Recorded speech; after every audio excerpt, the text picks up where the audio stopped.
It had been over a year since my wife began her affair with Lucas Barnes. I couldn't quite understand why I let it drag on for so long. Maybe I was just too comfortable to confront it. Once I caught wind of what was happening, I found myself strangely indifferent. I just waited, knowing that one day she'd serve me with divorce papers. I hadn't made any preparations beyond mentally accepting the inevitable. I was resigned to the idea that she'd take half of everything we had accumulated together. She could have the house and furniture. Their appraised value was less than the mortgage anyway. We had saved just enough money to cover 4 years of college for our daughter, Sandra. In 3 more years, I'd have vested rights with the company, and she'd probably want a piece of that. Penny was discreet about her affair, thankfully. The main issue was that Barnes worked in the same company as I did, albeit in a different department and a higher pay grade. He was single and fairly attractive, but his arrogant attitude rubbed me the wrong way. Luckily, I could easily avoid him at work, except for the occasional company social affair. Things escalated quickly. Sandra had left for her first semester at Penn State, leaving Penny and me alone in the house for the first time in 18 years. Normally, it might have been a chance for a couple to reconnect sexually, but not in our case. Penny was always too tired or too busy, and I couldn't bring myself to care anymore. On a Saturday morning, Penny was in the shower while I perused the morning paper. The phone interrupted our quiet morning, but I let it go to voicemail since I wasn't expecting any calls. The message, however, caught my attention. "Hi, this is Harry Hernandez. Your watch's engraving is done, ready for pickup anytime. Thanks." Curious.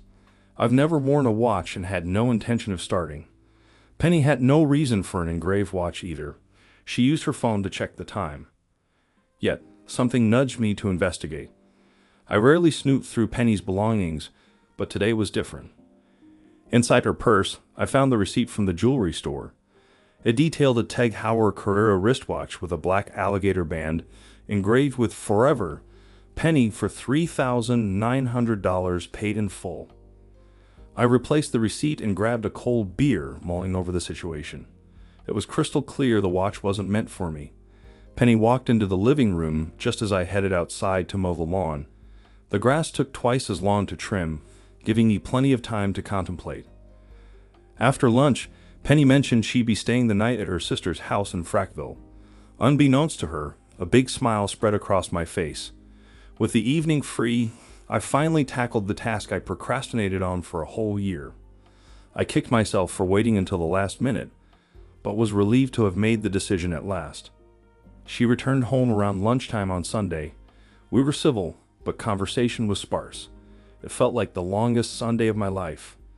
That night, I ended up sleeping on the couch. Monday morning at work started off smoothly until Lucas began flaunting his new watch to everyone. I had resigned myself to endure it until he shot me a smirk. Until then, he'd been low-key about the affair, but now he was practically gloating. Big mistake. Without hesitation, I took a week's vacation and informed HR that I was open to a transfer to the Baltimore office. Despite declining it previously due to Penny and Sandra's reluctance to move, this time I accepted. The new position came with a promotion and a salary increase. The remainder of the day was spent at the bank and with my lawyer. I put together an offer for Penny, offering her everything, but without alimony or a share of my pending pension. All she had to do was accept prepayment of Sandra's tuition, as college costs were exorbitant, leaving little in savings. When my wife wasn't home, I moved all my things into a small efficiency apartment near work. On Tuesday, I rested. The divorce papers reached Penny on Wednesday, she called me. "Thomas, do you want to explain this? Do you want to discuss anything?" she asked. "No," I replied. "Why should I sign these papers?" "Penny, it's long overdue and you know it. Signing the papers will just make everything right. I'm the one getting the short end of the stick. You lose nothing and gain everything. You're offering no support. I gave you 20 years and you offer nothing.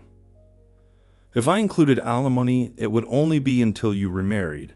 Seemed to me that it would be a waste of time. As it is, everything will be over in 90 days. If you want to change things, I can guarantee that it will take over a year. I just want to move on." "I understand that you're actually moving." "Oh, and who told you that?" I knew the answer. Does it matter? At this point, no. There was a pause in the conversation. Penny, I'm the one who got hurt here. I'm the one who's being forced to move. I did nothing wrong and still I'm the one being punished. I've known all about Barnes for several years now. Just sign the damn papers. I'm sorry, Thomas. I never meant for this to happen. I'll get them to the lawyers tomorrow. It was a wonderful opportunity for me to lay a guilt trip on her, but I refused to give her the satisfaction. I arrived at work on Friday and tidied up my desk. It caught everyone off guard, and some voiced their disappointment at not having the chance to throw a proper goodbye party. But I wasn't in the mood for festivities. It took less than an hour to complete the out-processing.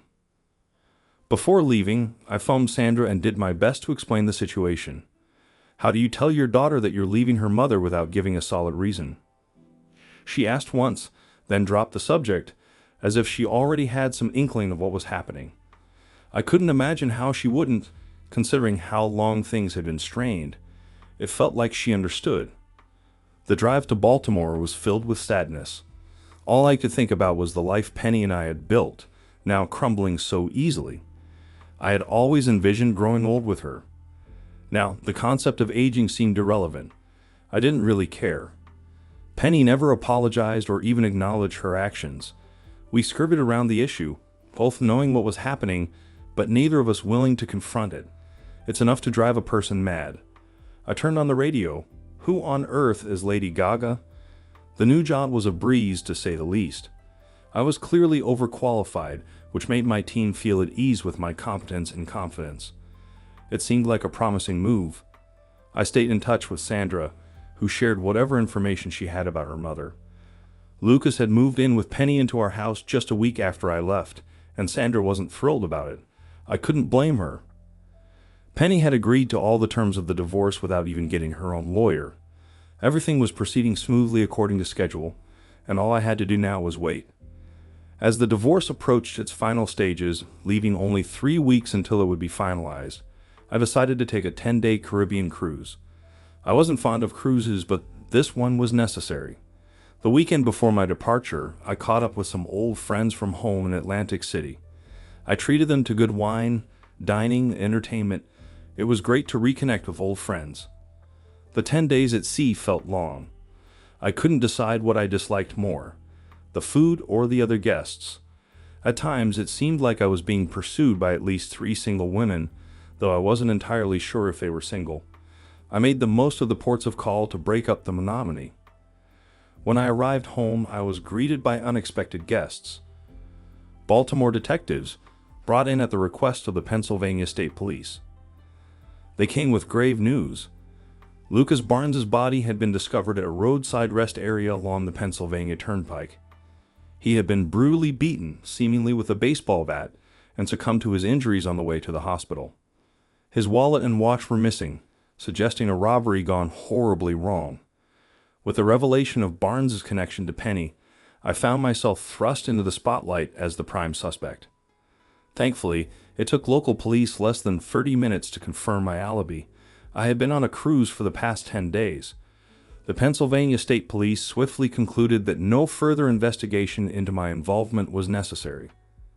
My phone, however, bore witness to the chaos that had unfolded in my absence. Sandra, having shared my cruise plans with her mother, informed me of Penny's frantic attempts to reach me. Knowing my disdain for cruises, Penny's persistence only added to the worry. I returned Sandra's call promptly. "Sandra, I just got back from my cruise. What on earth happened?" "It's a nightmare," Sandra replied, her voice heavy with distress. "Mom's falling apart. Lucas never came home from work, and they found him on the turnpike near Downingtown, beaten to death before anyone could help him." "When did this happen?" "Last Thursday." "Well, I was in Cancun last Thursday, so it couldn't have been me. Mom insists you were involved, but there's no proof. I just had a lengthy discussion with the local police here, and they seemed satisfied with my explanation." "Then why is your mom trying to contact me?" "She's completely lost. She's lost you, and now she's lost Lucas. She mentioned something about trying to halt the divorce. Can she do that?" "Not without my consent. If I'd waited a few more days, I wouldn't be dealing with this now. The following week was filled with calls from Penny and an attorney named Winstead. I ignored them all. 2 days before the divorce would be finalized, I received a certified letter requiring my signature. My secretary managed to delay its delivery, giving me a chance to leave the office. I spent the next 3 days in Atlantic City.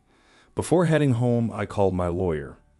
He congratulated me on successfully dodging Penny's attempts to halt the divorce and then jokingly asked for an extra $10,000 to cover expenses. After a brief, awkward moment, he burst into laughter. It was a lame joke, but it did lighten the mood a bit. Instead of money, he settled for a steak dinner. It was worth it, even though I still thought the joke was lame. I never quite grasped why the police ceased their investigation of Barnes and why they never reached out to me again. Sandra called, offering congratulations, but with the cautiousness a child might feel toward their parents' separation. Penny fell into a deep depression, her sister Nicole staying with her temporarily. Suddenly, Penny realized she was facing severe financial problems. I couldn't help but smile as I hung up the phone. For the next 2 years, I had no contact with Penny. I didn't keep tabs on her or inquire about her activities. I spoke with Sandra every month, but we both tactfully avoided discussing Penny. All I knew was that she lost her house to the bank and was working in a women's clothing store at a local mall. Penny did mention to Sandra that Lucas had 2 insurance policies naming his mother as beneficiary, but it seemed Mother Barnes wasn't willing to share. I went on a few dinner dates, but without any hint of romance. Later that year, Sandra made the announcement that her wedding would take place in June. I'd met her fiancé several times and was fully supportive of her choice. The wedding was planned for Harrisburg, his hometown, and naturally, Dad was covering most of the expenses. I was more than happy to assist in any way I could. Since the groom had a larger family, it made sense that they would have more guests. I agreed to give away the bride on the condition that Sandra ensured I wouldn't have to interact with Penny in any way. She reluctantly agreed. I didn't want any drama at my daughter's wedding, but I knew that being around Penny would increase the likelihood. Besides getting fitted for a tuxedo, there was one more thing I had to do to prepare for the wedding. I was feeling mischievous, or should I say, my mischievous side got the better of me. The wedding day was beautiful, as they always are. Sandra kept her promise. The arrangements were made so that Penny and I could avoid each other without being too obvious. While I sat alone, Penny was accompanied by a well-dressed man who looked to be around 50. I never did find out their relationship. He could have been a colleague, a neighbor, or her new boyfriend. I didn't really care. At the reception, Penny and her companion were seated at the far left of the head table, while I was at the far right. I patiently waited for the moment to offer the father of the bride toast. As I stood up to speak, I crossed my fingers. It was a silly little prank, but I wanted it to go off as planned. I'm right-handed, but today I found myself holding the glass in my left hand. The words I spoke were inconsequential. It was my gesture that mattered. As I raised my left arm, my tuxedo sleeve slipped down, revealing a stunning Tag Heuer wristwatch with a black alligator band. I held my arm up longer than necessary, ensuring that everyone in the room could see the exquisite timepiece. A sudden gasp from the far end of the table confirmed that my mission had been successful. I extended my speech a little longer than usual, relishing the moment. When I finally sat down, I couldn't help but sport a big grin. Penny had noticed the watch, and all the planning had paid off. A few minutes later, I noticed my ex-wife and her escort leaving the room. She seemed upset, but it was hard to tell if she was crying. I lingered for another hour, playing the role of the dutiful father, before quietly slipping away to my hotel room. That night, sleep eluded me. I couldn't shake the uncertainty about Penny's reaction. If she did nothing, it would mean she had accepted her fate and moved on. But if she was still bitter, I might expect some unwelcome visitors. The answer came at 6 a.m. "Mr. Thomas Harris?" 2 men stood at my door, dressed in dark suits. I couldn't help but picture Will Smith and Tommy Lee Jones in Men in Black as I responded with a laugh. "Yes, how can I help you?" The more assertive of the two identified themselves and their purpose, representing the state attorney's office. I couldn't help but wonder who had pulled them out of bed so early. I motioned for them to take a seat as I quickly put on my pants.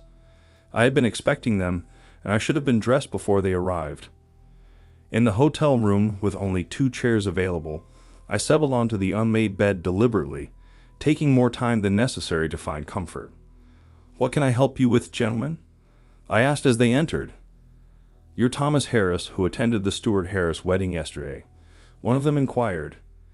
"Indeed. Sandra Harris, now Stuart, is my daughter," I confirmed.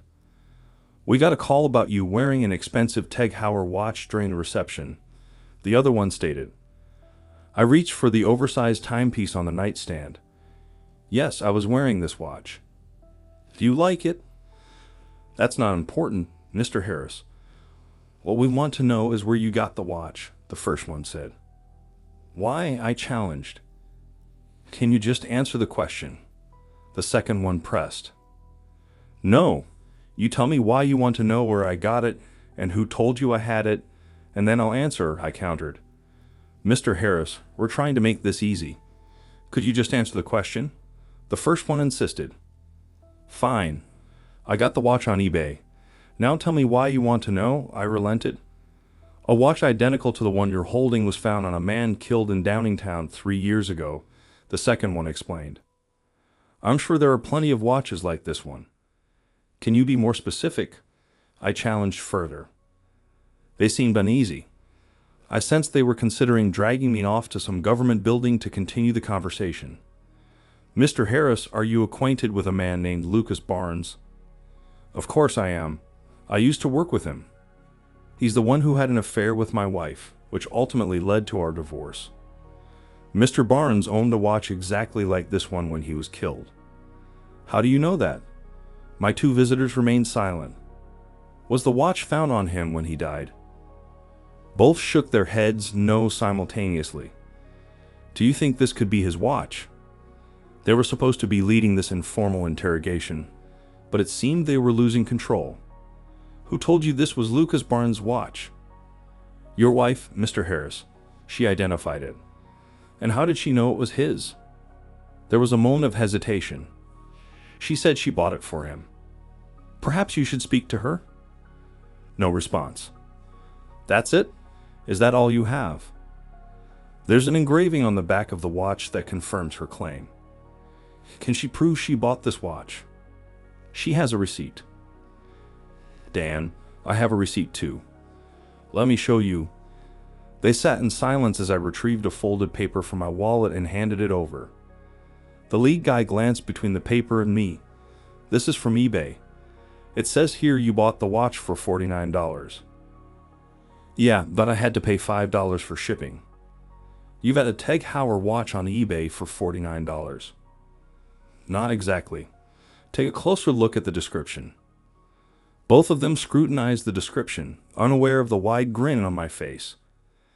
"It says Tag Heuer, not Tag Heuer. Look at the watch face." The second suit examined it closely as I held it out. He turned to his partner. "It says Tag Heuer. Gentlemen, did my wife buy a Tag Heuer watch for Mr. Barnes or a Tag Heuer watch for him?" Frustration clouded their faces. Things weren't going as planned. "Can we see the back of the watch, Mr. Harris?" "You want to check the engraving?" "Yes, if you don't mind." "Not at all." Handing them the watch, I watched as they inspected it. I had made my point. As I put on my shirt, they stood to leave. "Sorry for the inconvenience, Mr. Harris. Have a safe trip home." After they left, I shut the door and glanced at my watch. I was pleased I had opted for the extra $20 to get it engraved. Flipping it over, I chuckled at the old English script. "Eat shit and die." Sure, they could have easily checked the serial number, but where's the fun in that? Driving back to Baltimore, I knew my wife was still resentful of how I handled things. I couldn't entirely blame her, but I had hoped for some remorse on her part. It stung that she was still out to hurt me or seek revenge. After all, she was the one who cheated, not me. Maybe it was time for me to level the playing field. I tossed the Tag Heuer watch out of the car window and reached into the glove compartment. Just by the touch, I could tell the difference. Before putting on the real deal, I read the inscription for the umpteenth time, Forever, Penny. I hated wearing watches, but maybe I could get used to this one. I'm going to make it through, just like old Blue Eyes said. Thank you for watching my video to the end. Don't forget to give me a like if you like this story and subscribe to my channel. Have a great day and see you soon.